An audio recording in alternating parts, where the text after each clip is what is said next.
फिर से एक बार आप लोगों को स्वागत करते हैं। अभी लाइव गया था, इस वजह से ये लाइव में थोड़ा सा प्रॉब्लम आ गया। आई होप अभी ठीक है। तो अभी हम चर्चा करेंगे अभिधम्म पिटक के 5वां ग्रंथ और इसका नाम है पत्थान। ये पत्थान अभिधम्म पिटक के एक महत्वपूर्ण ग्रंथ है।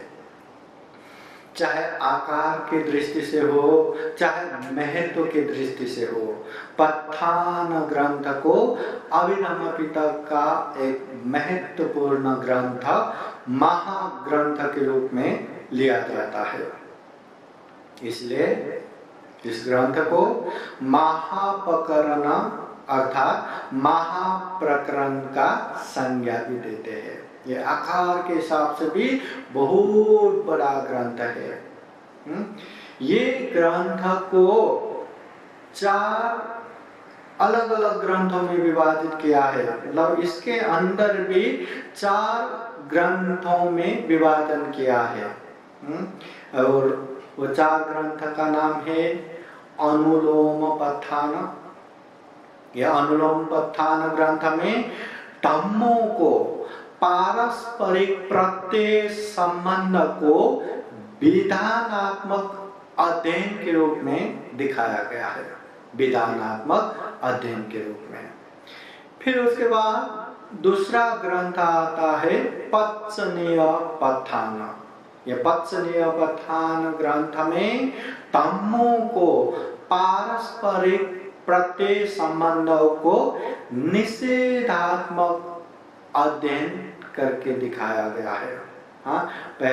पहले में जो अनुलोम पत्थान है, ये ग्रंथ धम्मों को विधानात्मक अध्ययन करके दिखाया है, धम्म के पारस्परिक प्रत्यय संबंधों को। और ये पत्सनीय पत्थान धम्मों के पारस्परिक प्रत्यय संबंधों को निषेधात्मक अध्ययन करके दिखाया गया है। फिर तीसरा ग्रंथ आता है अनुलोम पत्सनीय पत्थान। यह अनुलोम पत्सनीय पत्थान ग्रंथ में धम्मों को पारस्परिक प्रत्यय संबंधों को विधानात्मक और निषेधात्मक अध्ययन करके दिखाया गया है।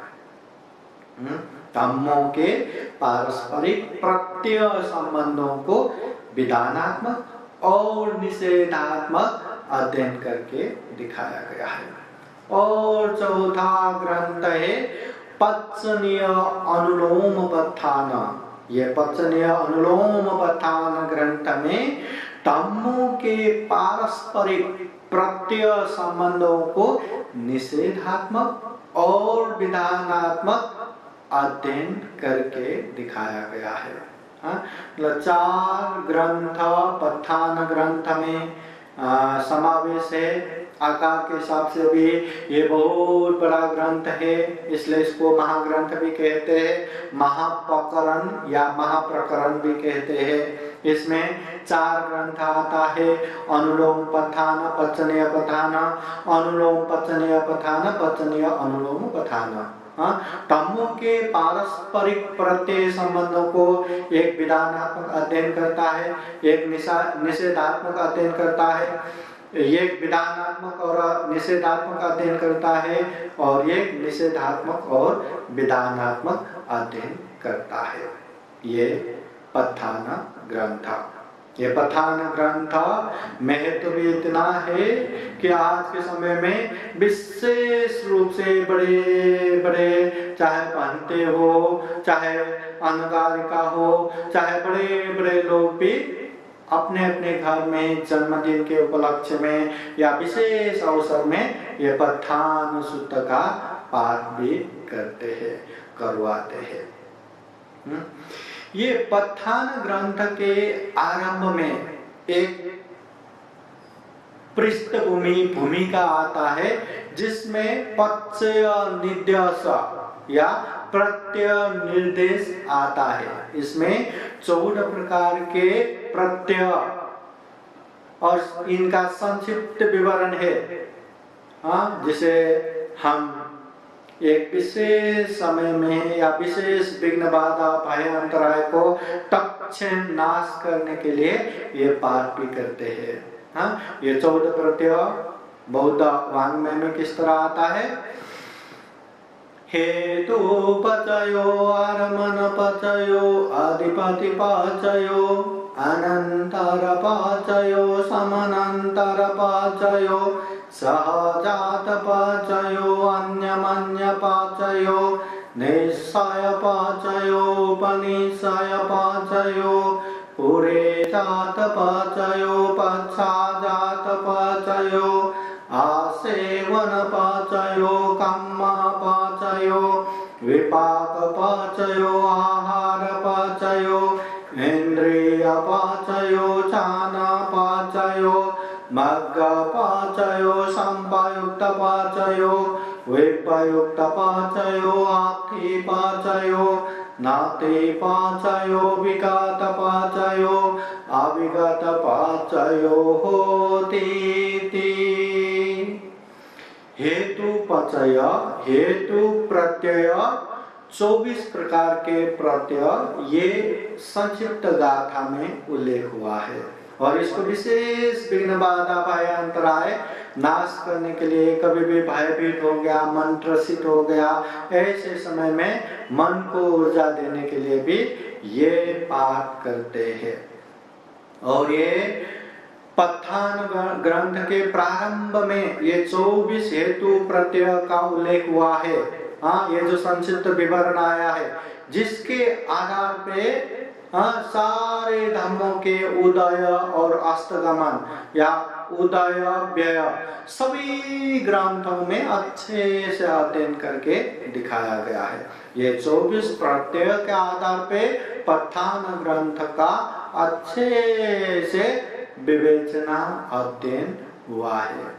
इसलिए ये पत्थान ग्रंथ अभिधम्म पिटक में एक महाप्रकरण महाग्रंथ के रूप में आते हैं। ये 24 हेतु प्रत्यय धर्मों को अच्छे से पारस्परिक ये संबंधों को अच्छे से इसका अध्ययन करके दिखाया है। विवरणात्मक, निषेधात्मक और दोनों तरफ से अनेक तरह से अध्ययन अनुसंधान करके अच्छे से तथागत बुद्ध के वाणी यहाँ पे उल्लेख हुआ है। और ये पच्चय ये पठान पाठ विवेक समय में ये विस्तृत रूप से ये पाली पाठ पूजने भिक्षु संघ द्वारा करते हैं, करवाते हैं। तो एक महत्वपूर्ण ग्रंथ पठान। तो अभी अभिधम्म पिटक का छठा महत्वपूर्ण ग्रंथ है यमक ग्रंथ। हाँ, ये यमक ग्रंथ बोले तो यमक बोले तो एकदम जोड़ा जोड़ा युगल युगल जो साथ साथ में आता है, जोड़े जोड़े में आता है, उसे यमक कहते हैं। जैसे पाप के साथ धम्म, सुख के साथ दुख, कुशल के साथ अकुशल, इस तरह जोड़े जोड़े में युगल युगल में जो आता है इसे कहते हैं यमक। अभी प्रश्नों के अनुकूल और विपरीत स्वरूप रूप से युगल बना के इस ग्रंथ युगल बनाते हैं, तो ये ग्रंथ का ये विशेषता है। तसर्ता इस ग्रंथ का नाम भी यमक है। दोनों तरफ से, एक तो अनुकूल के हिसाब से, एक तो प्रतिकूल के हिसाब से इसका प्रश्न बना के विवेचना करते हैं। जैसे कि कुछ उदाहरण हम इस तरह भी ले सकते हैं। तो पहला, क्या सभी कुशल धम्म कुशल मूल है? फिर दूसरा प्रश्न, क्या सभी कुशल मूल कुशल धम्म है? एक को अनुकूल के हिसाब से, एक को प्रतिकूल के हिसाब से। क्या सभी कुशल धम्म कुशल मूल है? और दूसरे में क्या सभी कुशल मूल कुशल धम्म है? उसी को उल्टा पुल्टा करके फिर दूसरा एक उदाहरण ऐसा है, क्या सभी रूप रूप स्कंद है? क्या सभी रूप स्कंद रूप है? इस तरह से। हाँ, फिर और एक उदाहरण इस तरह भी दिया है, क्या सभी अरूप अरूप स्कंद है? क्या सभी अरूप स्कंद अरूप है? इस तरह से एक अनुकूल प्रश्न और दूसरा प्रतिकूल प्रश्न, इस तरह से जोड़े जोड़े बना के धम्मों की जो विवेचना करता है आगे रख देता है, ये यमक ग्रंथ। यमक ग्रंथ का मुख्य विषय है अभिधम्म में जो प्रयोग हुआ शब्दावलियों का निश्चित व्याख्या करना, उसके विषय में विवरण देना। इस हिसाब से यमक ग्रंथ अभिधम्म दर्शन में वही महत्व और वही उपयोग रखता है जो दूसरे जगह पे एक पारिभाषिक शब्दकोश रहता है या डिक्शनरी रहता है, उस तरह से पूर्ण दर्शन प्रणाली के लिए एक महत्वपूर्ण भूमिका निर्वाह करता है, एक डिक्शनरी जैसा। जितने भी धम्म के विषय आते हैं वो धम्म को निश्चित व्याख्या करना, अभिधम्म में प्रयोग हुए जो शब्दावली है उसको निश्चित व्याख्या करके दिखाना ही यमक ग्रंथ का विषय है। इसलिए एक डिक्शनरी जैसा ये पूर्ण दर्शन प्रणाली में पारिभाषिक शब्दकोश जैसा ही इसका महत्व और उपयोग ज्यादा है। अब ये यमक ग्रंथ को 10 अध्याय में विभाजन करके दिखाया गया है। 10 अध्याय। तो इसमें 10 अध्याय क्या क्या है? पहला मूल यमक, कुशल, अकुशल और अव्याकृत, इस तरह 3 मूल धम्म या पदार्थ, इस तरह से व्याख्या किया हुआ यह ग्रंथ। दूसरा ग्रंथ है खंड यमक, ये जो पंच स्कंद, रूप स्कंद, वेदना स्कंद, संज्ञा स्कंद, रूप वेदना संज्ञा स्कंद, संस्कार स्कंद, विज्ञान स्कंद, इस तरह से पंच स्कंद के विषय में व्याख्या करके दिखाया गया ग्रंथ। इसके बाद तीसरा ग्रंथ है आयतन यमक, मतलब 18 आयतन, मतलब जो विज्ञान है, विज्ञान का मतलब जो हमारा इंद्रिय है, इंद्रिय से ग्रहण करने वाले विषय है, और वो दोनों जुड़ने के बाद जो विज्ञान उत्पन्न होता है, उस तरह से 18 आयतन, इसके विषय में व्याख्या करके दिखाया ये ग्रंथ है आयतन यमक। फिर चौथा अध्याय है धातु यमक, इसमें भी 18 धातुओं के विषय में व्याख्या किया हुआ है। फिर 5वां आता है सत्य यमक, 4 सत्य, जैसे दुख आर्य सत्य, दुख समुदय आर्य सत्य, दुख निरोध सत्य, दुख निरोध गामिनी प्रतिपदा आर्य सत्य, दुख है, दुख का कारण है, दुख मुक्त निर्वाण है, निर्वाण पहुंचने का आर्य अष्टांगिक मार्ग है, मध्यम मार्ग है। इस तरह से सत्य के विषय में निश्चित व्याख्या किया हुआ यह अध्याय है सत्य यमक। और छठा है संखार यमक, संस्कार, कायिक, वाचिक और मानसिक जो संस्कार है, इसके विषय में व्याख्या किया हुआ यह अध्याय है संखार यमक। फिर है अनुशय यमक, 7 अनुशय जो मन में सुसुप्त अवस्था में जो रहे अकुशल, इसके विषय में अच्छे से व्याख्या किया हुआ ये अध्याय है अनुशय यमक। फिर आता है चित्त यमक, चित्त संबंधी अनेक प्रश्न उत्तर के माध्यम से व्याख्या किया हुआ यह अध्याय है चित्त यमक। फिर आता है 9वां अध्याय धम्म यमक। धम्म यमक में धम्म से संबंधित यहाँ प्रश्न और उत्तर के माध्यम से जो व्याख्या किया हुआ ग्रंथ है धम्म यमक, और 10वां अध्याय है इंद्रिय यमक। जो ये इंद्रिय है, ये इंद्रियों को भी विभाजन करते करते जाएंगे तो 22 इंद्रिय है। तो ऐसे इंद्रियों के विषय में जो व्याख्या किया हुआ जो ग्रंथ है इंद्रिय यमक। इस तरह से ये यमक ग्रंथ अभिधम्म में प्रयोग हुए अनेक शब्दावली को अच्छे से व्याख्या करके दिखाते हैं। जैसे धम्म संगनी में जितना भी धम्म का संग्रह हुआ, विभंग में जितना भी धम्मों के विषय में आए, तो इस तरह के अभिधम्म ग्रंथ में जो प्रयोग हुए शब्दों को निश्चित रूप से व्याख्या करके दिखाता है ये यमक ग्रंथ। इसलिए एक डिक्शनरी जैसा, ये पूर्ण दर्शन प्रणाली के एक पारिभाषिक शब्दकोश जैसा ही उपयोग और महत्व रहा है यह यमक ग्रंथ का।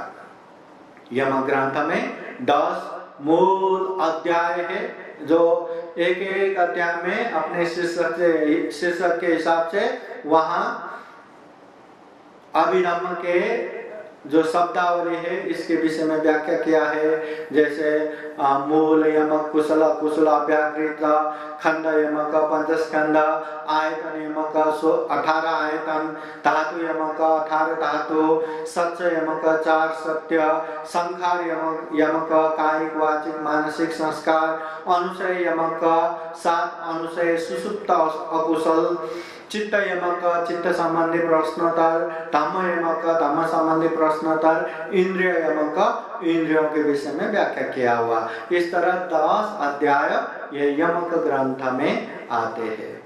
तो बौद्ध जगत में जो अभिधम्म के हिसाब से ये एक डिक्शनरी जैसा है और बहुत ही उपयोगी, बहुत ही महत्वपूर्ण ये ग्रंथ है यमक ग्रंथ। अभी हम चर्चा करेंगे अभिधम्म पिटक के 7वां ग्रंथ कथावथु। ये कथावथु ग्रंथ कथा के विषय में, मतलब तथागत बुद्ध के समय से ये वर्तमान ये तीसरे बौद्ध संगायना में जो सम्राट अशोक के समय में त्रिपिटक का संग्रह हुआ, उससे पहले धम्म भी नहीं था। तो सुत्त पिटक, विनय पिटक, अभिधम्म पिटक, ये अभिधम्म पिटक का संग्रह करते हुए ये कथावतु ग्रंथ का निर्माण करके ये भी अभिधम्म पिटक में समावेश किया था। इसलिए उन समय बुद्ध काल से अभी तक किस तरह अभिधम्म पिटक यहाँ आए इसके विषय में विस्तृत व्याख्या के साथ साथ कि उन समय में क्या कैसे, मतलब मिथ्या धारणा है या दूसरे दार्शनिकों का मत है और ये वास्तविक क्या है, इसके विषय में प्रश्नोत्तर शैली में अच्छे से दिखाया गया ये ग्रंथ है कथावथु। अशोक काल या सम्राट अशोक का काल, जिसे 3रे शताब्दी ईस्वी पूर्व, इस समय तक आते आते ये बुद्ध धर्म में 18 भिन्न भिन्न निकाय, भिन्न भिन्न संप्रदाय दिख चुके थे। और है तो तथागत बुद्ध को मानने वाले, मगर वहां अलग अलग दार्शनिक मत लेके अलग अलग मत और संप्रदाय बनाने वाले, अपने विचार धारणाओं से अलग अलग सिद्धांत पकड़ के चलने वाले 18 भिन्न भिन्न निकाय या मत या संप्रदाय सम्राट अशोक के समय में दिख चुके थे। इसलिए सम्राट अशोक के समय में लगभग 253 ईस्वी पूर्व या कहीं कहीं 246 ईस्वी पूर्व भी कहते हैं।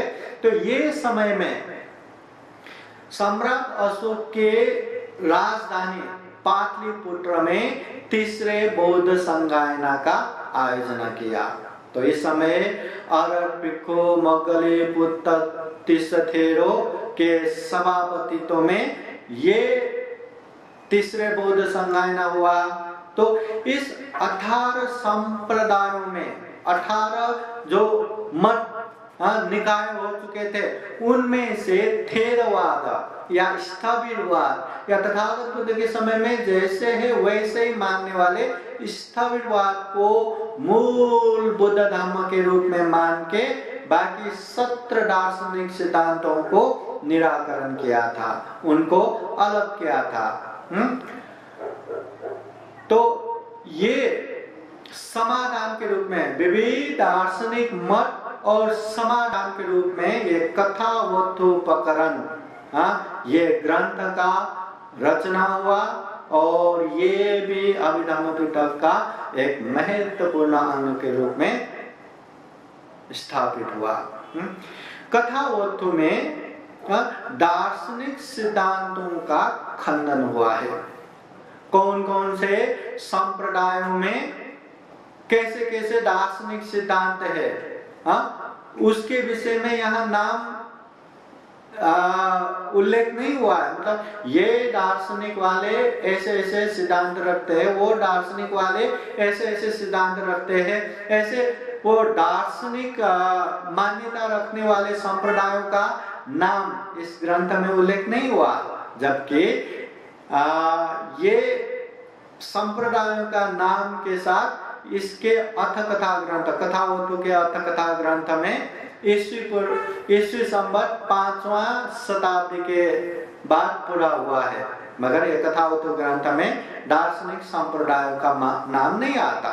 बस वहां पे जो विरोधी सत्र निकाय, जो स्थविरवाद बुद्ध धर्म को मूल बुद्ध धर्म मान के बाकी 17 संप्रदाय, 17 निकाय, तो 17 विरोधी संप्रदाय या निकाय के सिद्धांतों को प्रश्न के रूप में प्रश्नात्मक ढंग से यहाँ पहले प्रकट करते हैं, पूर्व पक्ष के रूप में यहाँ उपस्थित करते हैं, फिर स्थविरवाद के दृष्टिकोण से इसको खंडन करते हैं कि ये संप्रदाय वाले के दार्शनिक मत ऐसा ऐसा है, ये मिथ्या है, तथागत बुद्ध के दर्शन ऐसा है, मतलब स्थविरवाद के दर्शन ऐसा है करके हर एक दार्शनिक मत को सामने लाना और उसको किस तरह से मिथ्या है ये स्पष्ट करके दिखाना, ये काम ये कथावस्तु ग्रंथ में हुआ है। तो यहाँ पे न केवल एक सिद्धांत, 2 सिद्धांत, 10, 20 सिद्धांत, बल्कि 216 सिद्धांतों के खंडन करके रखा है ये कथावस्तु ग्रंथ। तो ये 216 सिद्धांतों को खंडन करके जो प्रश्नोत्तर के रूप में संग्रहित ये कथावस्तु ग्रंथ को 23 अध्यायों में विभक्त किया है। इसमें 219 प्रश्न उत्तर के रूप में यहाँ पे प्रकट हुआ है, उल्लेख हुआ है। जैसे कि कुछ उदाहरण हम इस तरह देख सकते हैं, क्या जीवन सत्व या आत्मा का परमार्थ सत्ता है? वज्रपुस्तक और सम्मितीय भिक्षुओं के विश्वास थे कि है। स्थविरवादी दृष्टिकोण से इसका विस्तृत खंडन किया है। मतलब क्या जीवन सत्व या आत्मा का परमार्थ सत्ता है? वज्रपुस्तक और सम्मितीय भिक्षुओं का विश्वास है कि है, ये परमार्थ सत्ता है। पर इसके विषय में स्थविरवादी मतलब तथागत बुद्ध क्या कहते हैं, इसका विस्तृत खंडन करके यह ग्रंथ में दिया गया है। फिर दूसरा एक उदाहरण ऐसा आता है, क्या अरहतों के अवस्थाओं से अरहत को पतन संभव है? मतलब जो अरहत हो चुके हैं ऐसे व्यक्ति फिर से अरहत से पतन हो सकता है क्या? हाँ, तो इसमें सम्मितीय, वज्जीपुतक, सब्बथिवादी और कुछ महासांगिक भिक्षुओं का विश्वास थे कि ये संभव है। मतलब अरहत होने के बावजूद भी वो उसके गलती अपराध से वो अरहतों से च्युत हो सकता है, पतन हो सकता है, ऐसे मत रखते हैं जो वज्जीपुतक, सम्मितीय, सब्बथिवादी और कुछ महासांगिक भिक्षुओं के। मगर स्थविरवादी जो तथागत बुद्ध के धर्म का जैसा है वैसा ही मानने वाले स्थविरवादी मानते हैं कि श्रोतापन्न, सकितागामी और अनागामी विषय में ये मान सकते हैं कि वो लोग वहां से पतन होके ये संसार में आ सकता है, क्योंकि जो श्रोतापन्न होता है वो कम से कम 3 से 7 जन्म तक लेके वो दुख मुक्त होता है। जो सकितागामी होता है फिर से एक बार इस दुनिया में जन्म होना ही पड़ता है, और जो अनागामी होता है उसका जन्म होता है इस दुनिया में, इस पृथ्वी में नहीं होता, मगर ब्रह्मलोक में जन्म होके वहीं से दुख मुक्त होता है। मगर अरहतों का पतन असंभव है। स्थविरवादी परंपरा में अरहतों का पतन असंभव है। अरहत होने के बाद वो फिर से पतन हो ही नहीं सकता। अरहत व्यक्ति वही है जिसने सारे मन के राग, द्वेष, मोह, क्लेश के जड़ तक उखेड़ के फेंक चुके हैं, मतलब दमन कर चुके हैं, समन कर चुके हैं। पूर्णतः क्लेश नहीं, क्लेश ना होने से वो अकुशल नहीं करेगा, नया कर्म नहीं बनाएगा, नया कर्म नहीं बनाएंगे और पुराना कर्म खत्म हो गए तो आगे जाके उसका पुनर्भव नहीं, ना अच्छे जगह पे ना बुरे जगह पे। इसलिए जो अरहत हो चुके हैं वह अरहत व्यक्ति का फिर से पतन होना संभव नहीं है, असंभव है। हाँ, इस तरह ये कथावतु ग्रंथ में उस समय में ये विरोधी जितने भी संप्रदाय है, मत है, सिद्धांत है, उन लोगों के विषय में पूर्व पक्ष के रूप में वो लोग क्या कहते हैं वो उसको सामने रखते हैं। फिर इसके विषय में क्या क्या सिद्धांत माने संप्रदाय के लोग इसको मानते वो दिखाते। फिर स्थविरवादी के हिसाब से महाकारुणिक तथागत बुद्ध ने क्या बताया उसको अच्छे से खंडन करके रखते हैं। इस तरह से 219 प्रश्नोत्तर में 216 सिद्धांतों का खंडन करके रखते हैं और 23 अध्याय में विभक्त करके विभाजन करके ये कथावतु ग्रंथ को संग्रह करते हैं। अब ये कथावतु ग्रंथ उन समय में मूल बुद्ध धर्म को बचाने के लिए या दूसरे मत या सिद्धांत मानने वाले को निर्मूल करने के लिए ये ग्रंथ का रचना हुआ है। तो इसका ये ग्रंथ रचना करने का श्रेय अरहत भिक्खु मोग्गलीपुत्र तीसरा थेरो को जाता है, जो तीसरे बौद्ध संकाय के मूल सभापति भी है। फिर भी ये ग्रंथ का लेखक या रचनाकार ये मोग्गलीपुत्र तीसरा थेरो का नाम नहीं लिखते। क्यों? क्योंकि ये जो खंडन किया है ये बुद्धवाणी है, बुद्ध के ही नए और मातृका के हिसाब से, बुद्ध के ही वाणी के हिसाब से यहाँ प्रकट हुआ है। इसलिए ये उनके ही दिमाग से या मोग्गलीपुत्र तीसरा थेरो के ही दिमाग से लिखा हुआ एक ग्रंथ नहीं है। उस समय में जो चल रहा है और बुद्ध की वाणी क्या है उसको ही दिखाने का काम किया है। इसलिए ये बुद्धवाणी है, बुद्धवाणी सरह के, बुद्धवाणी समान के ही मान्यता प्राप्त है। इसलिए इसको मूल पाली त्रिपिटक ग्रंथ अभिधम्म पिटक में समावेश करके त्रिपिटक का मान्यता दिया है ये कथावतु ग्रंथ। तो इस तरह ये अभिधम्म पिटक में मूलतः 7 ग्रंथ उल्लेख हुआ है।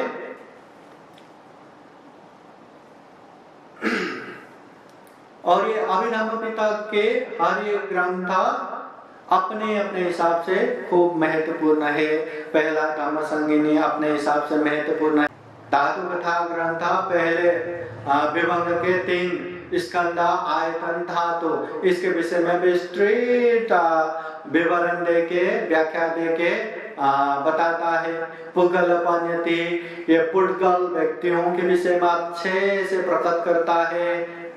फिर उसके बाद धातु कथा, ये धातुओं के विषय में हो गया। फिर उसके बाद यम का जोड़ा जोड़ा रूप से, युगल युगल रूप से जो बुद्ध के धम्मों को बताया गया है। कथा तो जो तीसरे बौद्ध संगायना में मूल बुद्ध धर्मों को बताने के लिए, अन्य सिद्धांत मत रखने वाले को निर्मूल करने के लिए कथावत किया है, रचना किया है। यह कथावत में 226 सिद्धांतों का खंडन करके 23 अध्यायों में ये कथावत संग्रहित किया है। इस हिसाब से हर एक ग्रंथ अपने हिसाब से महत्वपूर्ण है। और अभिधम्म के सबसे बड़ा, आकार के हिसाब से भी सबसे बड़ा और महत्वपूर्ण ग्रंथ के रूप में ये पत्थाना आता है, जिसे महाग्रंथ भी कहते हैं, महाप्रकरण भी कहते हैं। इसमें 4 ग्रंथ समावेश किया है। इस तरह से ये अभिधम्म पिटक ग्रंथ तथागत बुद्ध के ऐसे धम्मों के संग्रह है जो गहन और गंभीर रूप से अध्ययन करने की जरूरत है। जो तथागत बुद्ध के मूल तत्व ज्ञान है, दार्शनिक मत है, जो चित्त चेतसिक रूप निर्वाण जैसे परमार्थ दर्शन के विषय वस्तु, ये अभिधम्म पिटक है। इसलिए त्रिपिटक के व्याख्या करने वाले अथ कथाचार्य आचार्य बुद्ध गोस्वामी कहते हैं, ये अभिधम्म पिटक विशेष तथा उच्चतर के धम्मों का संग्रह है। और ये अभिधम्म पिटक तथागत बुद्ध के समय में, बुद्ध ने बुद्ध होने के 4थे सप्ताह में यही अभिधम्म का ही चिंतना करके बैठे थे। 8वें वर्षावास में जो त्रैतिंस देवलोक में माता महामाया देवी को उपदेश दिया था, वही अपने महाप्रज्ञावान सारिपुत्र भिक्षु को दिया। सारिपुत्र भिक्षु ने अपने 500 प्रज्ञावान भिक्षुओं को दिया। इस तरह गुरु शिष्य परंपरा में आते आते यह मोगलीपुत्र तीर्थेरों के समय में यह अभिधम्म पिटक अलग स्वतंत्र अस्तित्व में आ गया। और बाद में 4थे बौद्ध संगायना के समय में श्रीलंका में लिखित रूप में, निश्चित स्वरूप में इसको संरक्षण करने का काम किया। तो आज तक हम ये अभिधम्म पिटक ये पाली में और विविध अनुवाद के रूप में हम इसे देख सकते हैं, पढ़ सकते हैं, अध्ययन कर सकते हैं। और आज के समय में भी इसका अच्छे से अच्छे अध्ययन विशेषतः बौद्ध देश म्यांमार में बहुत अच्छे से होता है।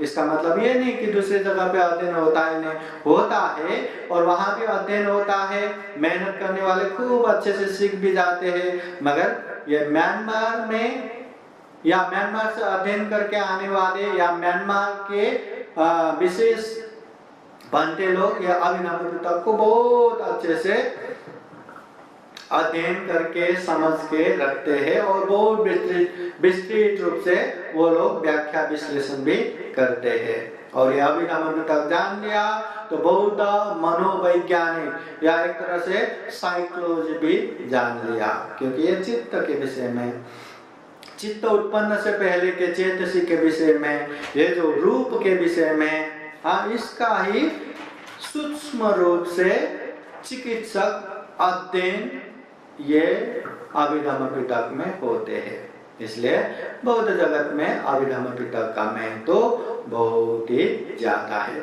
इस तरह से मूल बुद्ध वाणी संग्रहित जो त्रिपिटक ग्रंथ, सुत्त पिटक, विनय पिटक, अभिधम्म पिटक, ये त्रिपिटक है। त्रिपिटक में एक अभिधम्म पिटक महत्वपूर्ण ग्रंथ है जिसमें 7 ग्रंथ समावेश है। तो इस तरह हमने अभिधम्म पिटक और इसके ग्रंथों के विषय में संक्षिप्त रूप से चर्चा किया। तो आज का धम्म चर्चा हम यहीं रोकते हैं। आप लोग ये त्रिपिटक के विषय में अपने हिसाब से भी बहुत सारे ग्रंथ पढ़ सकते हैं, देख सकते हैं, देखते जाइए। महाकारुणिक तथागत बुद्ध के जो साहित्य या जो उपदेश भंडार कितना बड़ा है, कितना अथाह है, ये देखने के लिए ये त्रिपिटक का जानकारी होना बहुत ही जरूरी है। और यही इंफॉर्मेशन देना, यही जानकारी मूलक ज्ञान देना ही ये धम्म चर्चा, ये धम्म देशना का मूल उद्देश्य है। आशा करते हैं इस उद्देश्य में हम सफल रहे हैं। आप लोगों को ये त्रिपिटक के विषय में समझ में आया नहीं आया, अपने आपको क्या क्या लगता है ये वीडियो के नीचे कमेंट जरूर कीजिए। और आप लोगों ने पहले भी ये त्रिपिटक के विषय में कहीं देखा है, पढ़ा है, सुना है, तो कहाँ सुना है, पहली बार कहाँ सुना है, इसके विषय में आप कमेंट करके जरूर बताइएगा। तो इसी तरह ये धम्म कार्य में, ये पुण्य कार्य में आप लोग निरंतर सहभागी बनते रहिए। हम पुण्य करेंगे, अपनों को पुण्य कराएंगे, हम सुखमय जीवन यापन करेंगे और अपनों को भी सुख शांतिमय जीवन बिताने के लिए एक आदर्श बनेंगे। और सुख शांति के मूल कारक जो महाकारुणिक तथागत बुद्ध के जो उपदेश है, धम्म है, यह मानव हित कल्याणकारी बुद्धवाणी धम्मों को घर घर पहुंचाने के लिए हम भी साथ रहेंगे। आइए हम सब मिलके महाकारुणिक तथागत बुद्ध के धम्मों को घर घर पहुंचाए, घर घर पहुंचाए। अंत में आज हमने जितना भी पुण्य किया, इस पुण्य के अनुभव से बुद्ध धम्म संघ के अनंत अनंत गुण धम्म और आशीर्वाद के अनुभव से आप सभी के जीवन में खूब खूब सुख हो, शांति हो, मंगल हो, कल्याण हो। जीवन में ज्यादा से ज्यादा पुण्य धम्म करते करते सभी दुखों से मुक्त निर्वाण तक प्राप्त करने के लिए सक्षम हो, योग्य बने, ये पुण्य हेतु बने, कारण बने, ऐसी कामना करते हुए बुद्धवाणी पाली गाथा द्वारा आशीर्वाद देते हैं। सब लोग आशीर्वाद ग्रहण करने के लिए हाथ जोड़ के शांत पूर्वक, श्रद्धा पूर्वक बैठे रहिए। सवेटियो विवाचन्तु सब्बरोगो विनाशतु माते भवतु अन्तरायो सुखे दीर्घायुको भव भवतु सर्वमङ्गलं रक्षन्तु सर्वदेवता सर्वभूतानुभावेन सदा सुखे भवन्तु ते भवतु सर्वमङ्गलं रक्षन्तु सर्वदेवता सर्वधर्मानुभावेन सदा सुखे भवन्तु ते भवतु सर्वमङ्गलं रक्षन्तु सर्वदेवता सर्वसङ्घानुभावेन सदा सुखे भवन्तु ते एचितं पाचितं तुयं क्षिप्रमेव समेचतु सापे पुरेन्दु चेतसंकल्प छन्दोपन्नरसो यथा आयुरारोग्ये सम्पत्ति सर्गसम्पत्तिमेव च अतो निब्बान सम्पत्ति इमिनाते समेजतु।